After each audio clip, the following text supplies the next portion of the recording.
यदि आप जेईई और नीट की तैयारी करते हैं तो ये वीडियो आपके लिए बहुत ज्यादा इंपॉर्टेंट है, क्योंकि आज है day 49 of our 180 days hard challenge. बच्चों, आज मैं आपको एक बहुत ही तगड़ा कॉन्सेप्ट सिखाने वाला हूं, जो कि हो सकता है आपने पहले ना देखा हो। आपके सामने एक छोटा सा क्वेश्चन है, पहले इस क्वेश्चन को देखिए, आपको खुद आइडिया लग जाएगा मैं क्या कहना चाह रहा था। देखो यार, यहाँ पे एक पुली है या फिर एक ड्रम शेप का, सिलेंडर शेप का कुछ भी बॉडी है, उसके थ्रू वायर ऐसे लटकी हुई है। और सबसे अच्छी बात है कि जो ड्रम या पुली जो भी बोलिए वो फ्रिक्शनल है, मतलब स्मूथ नहीं है, ठीक है। और दोनों साइड बॉडी लटकी हुई है, इधर साइड मास है, इधर साइड 2m मास लटका हुआ है। क्वेश्चन ये है कि यदि ये लिमिटिंग कंडीशन पे है तो आपको बताना है कि कोएफिशिएंट ऑफ फ्रिक्शन क्या होगा।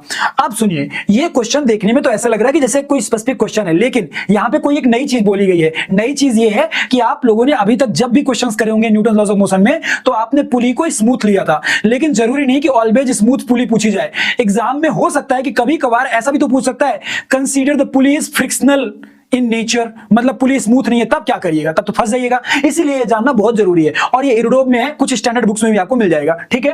देखिए, ऐसे क्वेश्चन को कभी भी करना हो ना, तो पहले तो आपको T1 और T2 जो ये वायर्स है ना, इन दोनों में रिलेशन निकालना पड़ेगा। जनरली T1 T2 बराबर होते हैं जब स्मूथ पुली होती तो, लेकिन यहां पे बराबर नहीं होंगे, ठीक है। तो यहां क्या करना है हम लोग को, एक सिंपल सा बस ऐसे याद रखना है कि जब कभी भी एक पुली है जिससे एक वायर गई हुई है, और मान लीजिए वो थीटा एंगल में कांटेक्ट में, थीटा एंगल के लिए कांटेक्ट में है, ठीक है, तो उस कंडीशन में T1 T2 में जो रिलेशन होता है, मान लीजिए इधर का टेंशन T1 इधर का टेंशन T2 है, तो उस कंडीशन पे T1 T2 में जो रिलेशन होगा वो कितना होगा? That will be equal to T2 is equal to T2 is equal to T1 into e power mu theta, where mu is coefficient of friction. अब देखो, मैं इसका प्रूफ आपको नहीं सिखाने वाला, क्योंकि इसका प्रूफ करने का सिंपल तरीका ये है कि छोटा सेक्शन कट करो, बैलेंस कराओ, फिर इंटीग्रेट कराओ जीरो से थीटा के लिए और आंसर पाओ, ठीक है। बट आप ये रिलेशन तो याद रख सकते हो, यदि यहीं पे म्यू की वैल्यू जीरो कर दो, फ्रिक्शनल पुली ना होती तो म्यू जीरो हो जाता, तो T1 T2 बराबर आ जाते। बट यदि फ्रिक्शनल पुली है तो T2 is equal to T1 into e power mu theta. तो अब लास्ट केस में क्या था?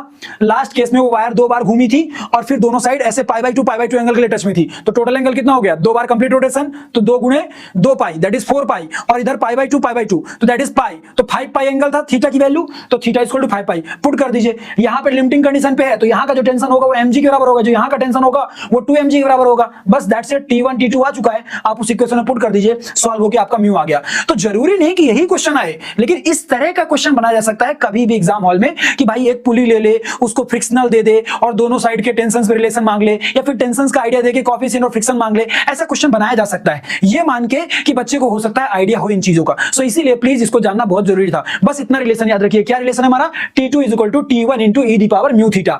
यदि फ्रिक्शनल पुली ना होती तो म्यू 0 हो जाता, तो T1 is equal to T2 आ जाता, क्योंकि e की पावर 0 1 होता है। ओके बच्चा पार्टी, आई होप कि शॉर्ट वीडियो में मैंने आपको एक यूनिक कॉन्सेप्ट सिखा दिया होगा, और यदि आपसे पहले से बनता था तो बहुत अच्छी बात है, बट यदि आज आपने पहली बार सीखा तो कमेंट करके मुझे जरूर बताइए।